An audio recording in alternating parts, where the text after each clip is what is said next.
তোর হাতে ওটা কি? দেখি তোমার মুখটা দেখি। দাঁড়াও, জুতো নেই পায়ে, হাতে একটা লাঠি। কি রে, তুই কি করবি? মুরগি? মুরগির পেছনে তাড়া করেছিস লাঠি নিয়ে?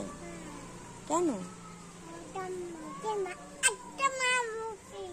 মুরগিকে মারবি কেন? মুরগিটা তো ভালো। সেটাই তো বলছি, জুতো তুমি পরোনি তো। জুতো দেবো? তুমি এখন চান করবে না? চান করবে, চলো তাহলে, তারপরে জুতো পরিয়ে বের করবো। তোকে খেতে বলিনি, তোকে চান করতে বলেছি। আগে চান করে নাও, তারপরে খাবে।